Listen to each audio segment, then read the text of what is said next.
Welcome, dear one. I'm so happy to meet you and take this time together, this precious, precious time of life, to contemplate some of the most important things. Happiness.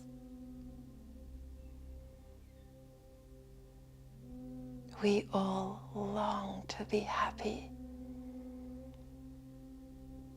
Every single day we wake up and try to find ways in which we can be happy. If not for ourselves, then for other people. And then that makes us happy too. But in a world that is struggling and full of conflict, this quest for happiness has become more and more elusive. For a reason, we could say. Because what we are truly longing for is not some emotional state that comes and goes, but to realize our true nature that is timeless and supremely content. In the Hindu scriptures or yoga philosophy, this happiness is often referred to as Ananda, which we commonly translate as bliss or happiness. But this translation can be confusing because it is different from the happiness that we know as an emotional state that only lasts for a while and that always depends on some kind of outer circumstance. It is what we are by nature. You may say, well, but I'm not always happy. But this self that we are referring to is not our true self.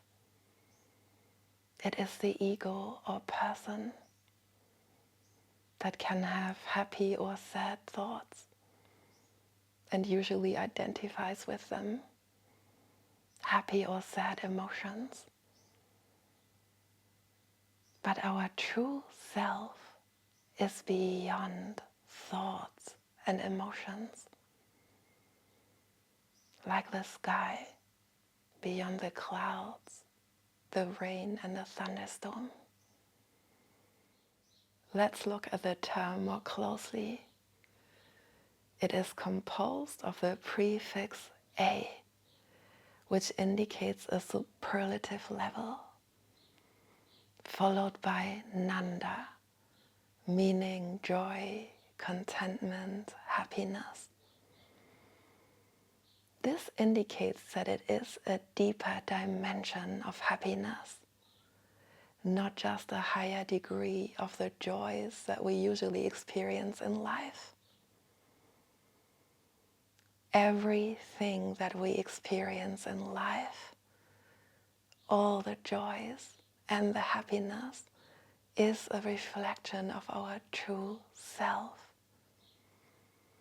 But as long as we identify as ego or the person, this experience is limited, subject to time and change. So to realize Ananda, we must transcend this limited perspective and step into our timeless nature. This might sound scary or difficult. How can I transcend the person? Will I lose my identity? But this is the mind speaking. It really is the opposite. We are stripping away all the things that we are not and that have caused us so much suffering, to reveal our true self. There is a place in our perceiving that is beyond the ego mind. And we can easily see this if for a moment we detach from our thoughts and simply let them pass by. They all can still come and go. But if for a moment we do not identify, all of a sudden there is so much space, width, and calm. When we are not pulled into their confining storylines about a past that is not here, or a future that is imagined, away from this present moment. We are not trying to stop the thoughts, but simply do not identify with them, to explore the self that is beyond them. All thoughts come and go, but the self that we are is always here. What is this self? The body? Yes, but it is also beyond the body, because the body too changes. But this does not affect the self.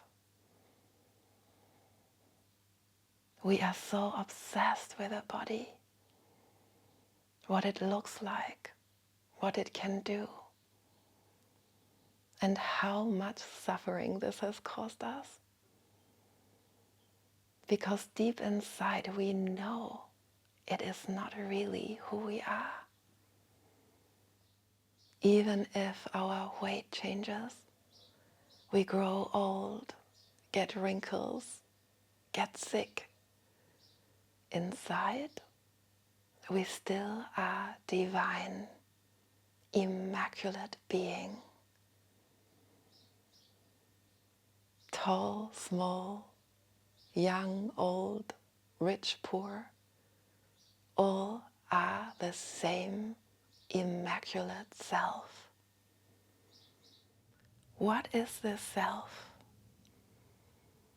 In its purest form, perhaps we can describe it as a sense of being without any association of body, achievement, possession, history.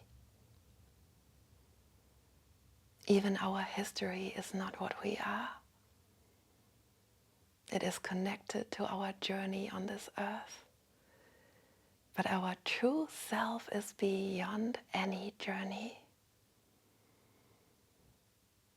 This is where we find the Ananda that we so long for. The happiness that never ends. There's nothing to heal, to overcome, or to purify.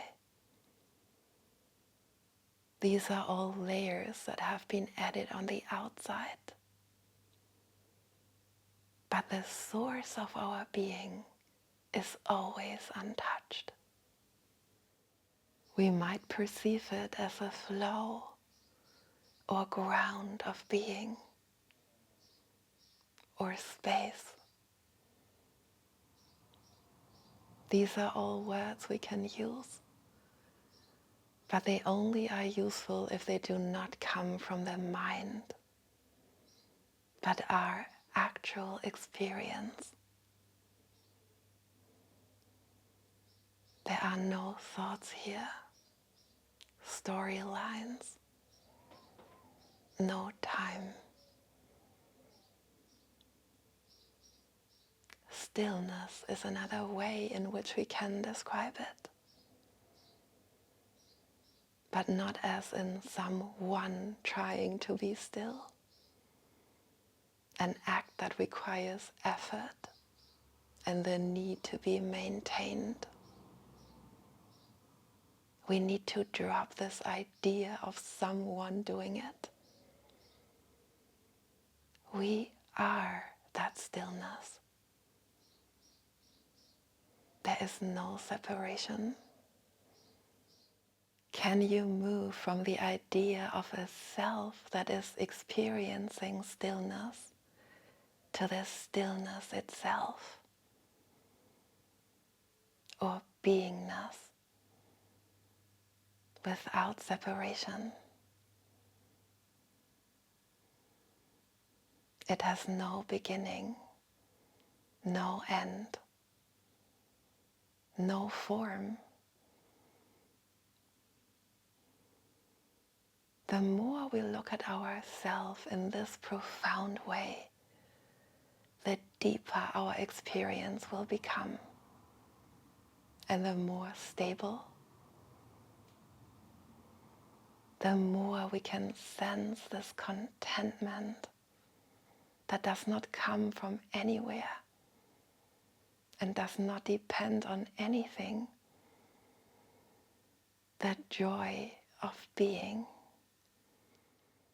Our true self is even beyond joy and Ananda, without any qualities. The scriptures say that it is a state that is very hard to reach, but really it is what we all are naturally, not void or empty, as in what is being without joy. But this is the mind that is speaking. The self is not without joy, but beyond joy. The mind cannot imagine this. Only when we transcend the mind, take this leap of faith and sense more from the heart as a truer, more authentic place. Our true self is so perfect and immense that no words can describe it. We are all that. Tattvam Asi. I am that. And in this simple way of looking, it can be more and more realized. All blessings are already with you.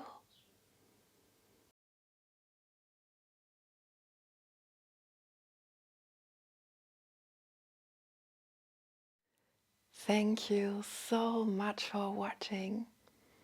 I hope you enjoyed this video. Please give it a thumbs up. Share it with anyone else you think can benefit. And if you like, subscribe to my channel so we can stay connected. All my love to you.